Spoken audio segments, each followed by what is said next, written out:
آمین آمین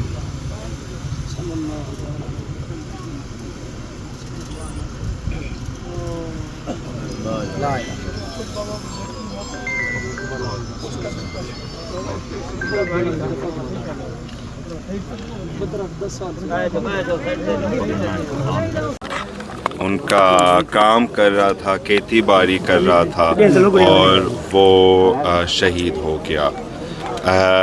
میں ان کا خاندان کو سرخ سلام کہتا ہوں، اور جتنے بھی لوگ شہید ہوئے انڈیا کی وجہ سے کشمیر میں، پنجاب میں اور سندھ میں ان سب کو سرخ سلام کہتا ہوں۔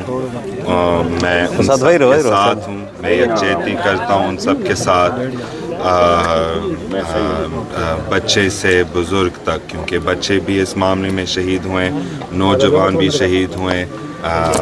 مختار لغاری کی عمر صرف 25 سال کا تھا اور ان کے 3 بچے بھی تھے، اور ہم بھی ایک شہید کے گھر سے آئے ہیں، تو ہم سمجھ سکتے ہیں کہ اس میں کتنا دکھ ہوتا ہے، مگر شہید کبھی بھی نہیں مرتے ہیں۔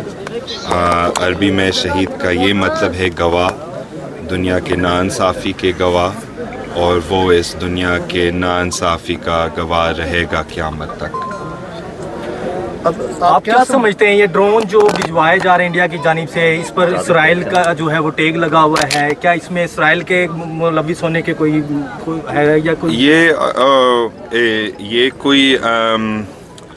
یہ کوئی اتفاقاً بات نہیں ہے، یعنی کہ انڈیا ہمیں اسرائیلی ڈرونز بھیج رہے ہیں، کیونکہ ان کا ویسے دوستی ہے مودی اور نیتن یاہو کے، دونوں شیاطین کا ویسے رشتہ ہے، تعلق ہے، اور وہ آپس میں بیچتے رہتے ہیں ٹیکنالوجی، مگر یہ بھی ہم دنیا کو دکھا رہے ہیں کہ ہم امریکہ اور اسرائیل کے بغیر بھی ایک جنگ لڑ سکتے ہیں، کیونکہ ہمارا سامان تو سارا چین کا ہے، اور ایشین والے ممالک کے چیزیں ہیں، اور ہم ہمارے ایشین ایشین ہتھیار کے ساتھ اس جنگ جیت بھی رہے ہیں۔ ہم نے ان کے 6 جنگی جہاز کو گرایا، ہمارے فوج نے ان کے 6 جنگی جہاز کو گرایا۔ ایک جو ان کا غرور تھا، جو رافیل جو فرانس میں بنے ہوئے تھے، ہم نے اس کو بھی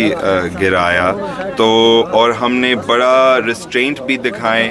انڈیا ہمارے لوگوں پر حملہ کر رہے ہیں، ہمارے بچوں پر حملہ کر رہے ہیں، ہمارے سیاسی کارکن پہ بھی حملہ کر رہے ہیں، جن کا بہت بڑا مستقبل ہو سکتا تھا، اور ہمارے ریٹیلیشن ان کے عوام پر نہیں ہے، ان کی ملٹری آرٹلری پر ہے، ان کے جہازوں پر ہے۔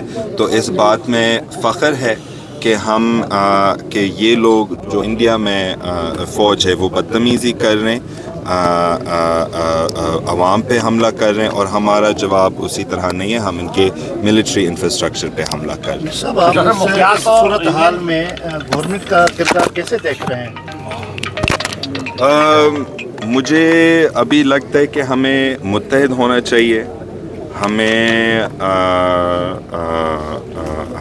ایک یونائٹڈ فرنٹ بنانی چاہیے عوام کے، اور اوبیسلی جنگ میں فوج لڑتے ہیں جنگ نا، تو پہلے جو اختلافات تھے ہم ان پہ تھوڑا سا پاز رکھ سکتے ہیں جب تک یہ انشاءاللہ یہ جنگ جلد سے جلد ختم ہو جائے گا، پھر انشاءاللہ تعالی ہم اپنے مسائل پر واپس آ سکتے ہیں۔ جی جی۔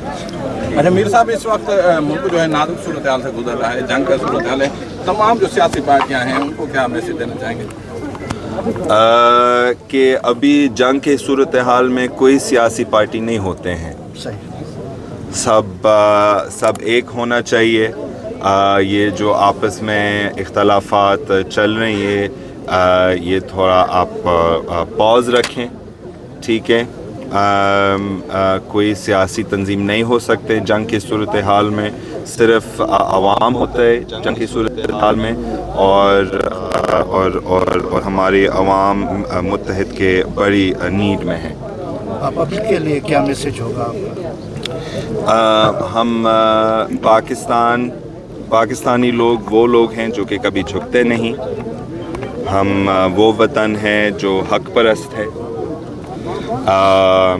اور ہم لڑیں گے اپنے خوبصورت دریا کے لیے، ہمارے پورے خوبصورت سنتاس کے لیے، ہمارے کاراکورم کے لیے، ہمارے کیرتھر کے لیے، ہمارے تھر کے لیے، ہمارے سمندر کے لیے۔